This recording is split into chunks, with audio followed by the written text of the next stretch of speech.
दोस्तों आज के वीडियो में ना आपको एक बहुत ही इंपॉर्टेंट सवाल का आंसर देने वाला हूं जो कि आप में से काफ़ी बार व्यूअर्स ने मुझसे पूछा है, और ये होता है हमेशा रिफर्बिश्ड स्मार्टफोन्स को लेके कि क्या रिफर्बिश्ड फोन्स हमको लेने चाहिए या नहीं, मतलब what's the scene around that. वैसे देखो बहुत सारी बातें हैं, ज़रूरी नहीं कि हमेशा ये फैसला आपका सही हो और ज़रूरी नहीं हमेशा ये फैसला गलत हो। तो आज आप वीडियो देते रहिए, लाइक और शेयर करते हुए और हम पता लगाते हैं कि भाई रिफर्बिश्ड स्मार्टफोन्स जो हैं उनकी एक्चुअल में रियलिटी क्या है।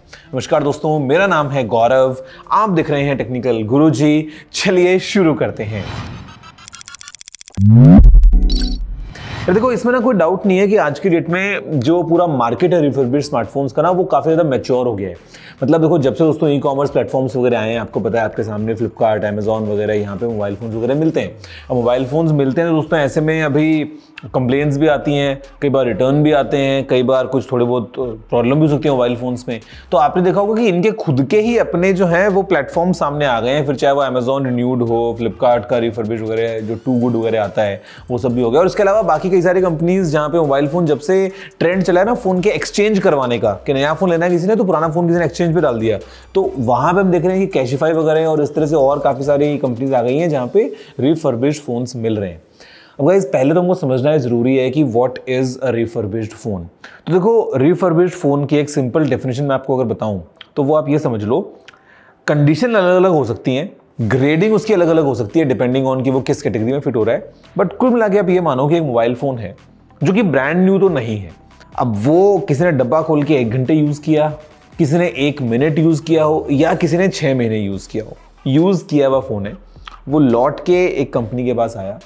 कंपनी ने उस फोन को पूरा अच्छे से चेक किया, हार्डवेयर लेवल के ऊपर, सॉफ्टवेयर लेवल के ऊपर, उसको पूरा जब इंश्योर कर लिया कि yes this is all okay, tested, pass, फिर वो रिफर्बिश्ड फोन की तरह सेल पे सामने आ चुका है।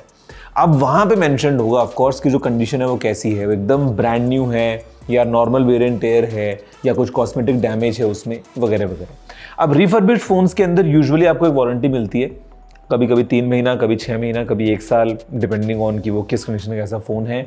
एक्सेसरीज कई बार मिलती हैं, कई बार नहीं मिलती हैं, कई बार जो बॉक्स है वो ओरिजिनल होता है, कई बार नहीं होता है।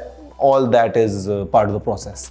अब ये दोस्तों अलग है कंपेयर टू एक second hand mobile phone, because second mobile phone जो है ना वो आप किसी एक इंडिविजुअल से ले रहे हो। अब मान लो मैंने इस फ़ोन को यूज़ किया और 6 महीने से मैं इस फ़ोन को यूज़ कर रहा हूँ, मैं एक नॉर्मल यूज़र हूँ, मैंने इस फ़ोन को नॉर्मल यूज़ किया।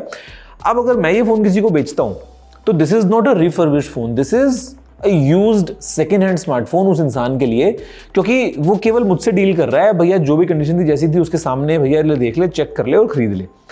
रिफर्बिश्ड वाले केस में क्या है ना कि एक कंपनी प्रॉपर तरीके से ये सारे काम, सारे ऑपरेशंस को ऑर्गेनाइज करवा रही है। अब यहाँ पे दोस्तों 2 बातें हैं।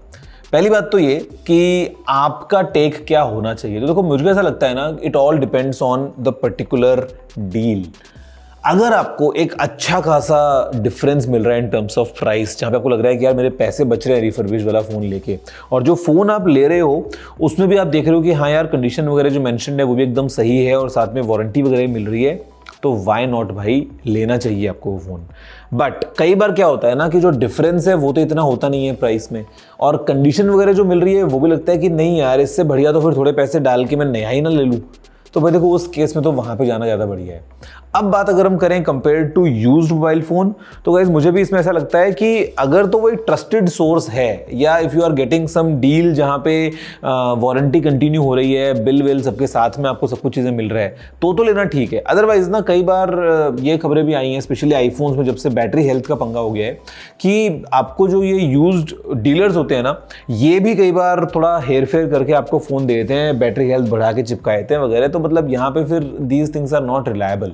और रिफर्बिश्ड फ़ोन की जहाँ तक बात है, अगर उस फ़ोन की बैटरी को चेंज कर दिया गया है, कई बार ऐसा होता है कि फ़ोन थोड़ा पुराना है तो बैटरी को चेंज कर दिया है और अभी फ़ोन सही कंडीशन में है, तो केस टू केस डिपेंड करता है, और किस कंपनी से आप ले रहे हो उस पर भी डिपेंड करता है। मतलब before you make any choice मेरे ख्याल से आपको रिव्यूज़ ज़रूर पढ़ने चाहिए, और रिव्यूज़ वो नहीं जो उस वेबसाइट पर छाप रखे हैं खुद ने, वो तो खुद से मैनिपुलेट कर लेते हैं। इन जनरल थोड़ा सा सर्च करके देखो, और वो भी मत सर्च करो बिकॉज यूट्यूब पे ना बहुत बार इन सब कंपनीज के बहुत सारे स्पॉन्सर्ड वीडियोस आपको मिल जाएंगे।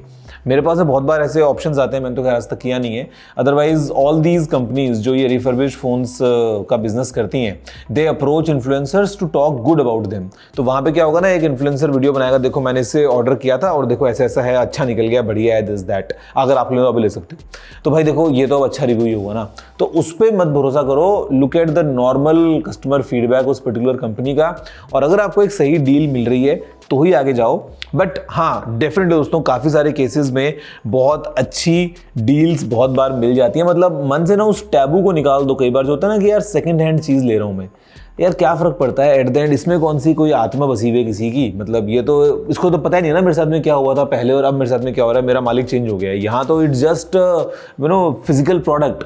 तो इस केस में I don't think you should think much. अगर आपको एक अच्छी डील मिल रही है, अगर आपको ऐसा फ़ोन मिल रहा है जहाँ पे प्राइस का डिफरेंस भी अच्छा खासा है, आपका बजट टाइट था हो सकता है, और आपको एक अच्छी कंडीशन वाला फ़ोन मिल रहा है, तो रिफर्बिश्ड ले जाना is definitely a good and a smart choice. कई सारी तो बड़ी बड़ी कंपनीज़ हैं जो अपने एम्प्लॉयज़ के लिए रिफर्बिश्ड प्रोडक्ट्स लेती हैं, उनको सस्ते पड़ते हैं भाई, और उनको पता है कि एट द एंड तो एम्प्लॉय को यूज ही तो करना है। अब उसको लैपटॉप में ब्रांड न्यू दूं या 6 महीने पुराना मॉडल दूं, क्या फर्क पड़ता है, उसके लिए तो एट द एंड उसको यूज ही करना है। और आज जो ब्रांड न्यू लूंगा वो भी तो 6 महीने बाद पुराना हो ही जाएगा। तो उस थॉट को रखते हुए दोस्तों, अगर आपको नॉर्मल 2-3 साल के लिए फोन यूज करना होता है और अगर आपको अच्छी डील मिल रही है तो गो फॉर रिफर्बिश्ड। लेकिन एट द सेम टाइम अगर हम यूज फोन्स की बात करते हैं जहाँ पे सेकेंड हैंड वाली बातें हो जाती हैं, थोड़ा सा कई बार भरोसा कम होता है। अगर आपको वहाँ पे भी एकदम एक क्लीन बैकग्राउंड के साथ में फ़ोन मिल रहा है ना, कि भाई जो बेचने वाला है वो आपको लगता है कि हाँ यार ये चीटिंग नहीं कर रहा है आदमी, सारे बिल विल सब दे रहा है, कंडीशन में देख चुका हूँ, फ़ोन की सब सही है, तो लो वो। वरना उस केस में कई बार ले लिया, बाद में भैया वो आपके गले में घंटी गल गई, तो ये हो सकता है। तो just keep in mind and या दैट्स इट। और रिफर्बिश्ड के मामले में कोशिश करो कि फ्लैगशिप मॉडल्स के लिए जाओ, बिकॉज जो एक फ़ोन आता ही 20,000 का है उसका क्या रिफर्बिश्ड लेना है। मतलब समझ रहे हो मेरा पॉइंट, कि आपको उस मॉडल के लिए जाओ। फॉर एग्जांपल आईफोन 13, 14 मिल रहा है अगर, ओके अच्छी चीज़ है। सैमसंग का S23 वगैरह कुछ मिल रहा है, S24 वगैरह मिल रहा है, वो अच्छी चीज़ है। बजाय कि ये कि जो आप एकदम मिड रेंज फोन्स का रिफर्बिश्ड वाला वेरिएंट लोगे तो कोई सेंस ही नहीं बनता है, क्योंकि प्राइस आप इतना उसमें बचा ही नहीं पाओगे। आई होप कि आपको पसंद आया होगा और समझ में आई होंगी बातें अबाउट रिफर्बिश्ड स्मार्टफोन्स। गाइस मैं आपसे बोलता हूँ अगली वीडियो में फिलहाल इतना ही। जय हिंद, वंदे मातरम।